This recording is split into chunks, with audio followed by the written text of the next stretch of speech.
We grew up in this county. A lot of my friends went away to the military, and I decided that that was going to be the choice that I wanted to take. I was assigned to the 82nd Airborne in Fort Bragg, North Carolina. I served there for 4 years, and then I went to Special Forces selection. I served 3 years active duty and then I went right into the reserve. And that's where I've spent the last over 8 years. I commissioned as a second lieutenant and I'm a major. Unfortunately, on a combat deployment in Africa, I was injured by mortar shrapnel, and they gave me the option to retire early. And so when we bought the land and he had the option to medically discharge, I was like, I decided that was going to be the move. We looked at it as a land grab. This would be nice. We don't ever want neighbors out here.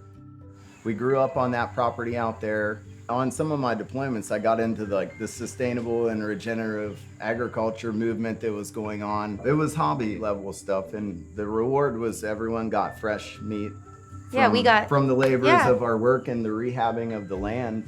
You know, everything was making sense, and that we kind of noticed, like, the more we got into it, the more people were like, well, I want some chicken. I'll buy a hog off of you.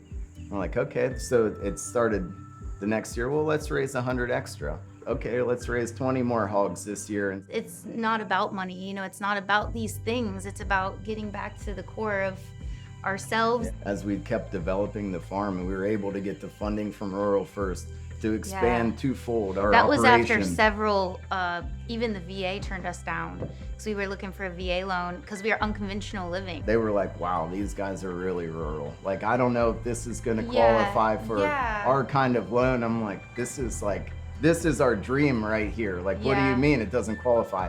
What you see, I built with my own hands. We're gonna build the barn here.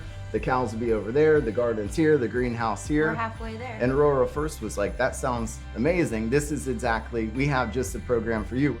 Sometimes I have to pinch myself and say, oh my gosh, this is like truly our life right now. Yeah. Like we get to, because when you rewind even 5-6 years ago, I wouldn't even imagine this. I was a Green Beret, like that. We were doing important missions. And then I got out and was just kind of like, what is my new purpose here? Trying to transition into like a farmer, bringing that pillar of the community where, hey, we're raising meat for our community. It's my new mission, really.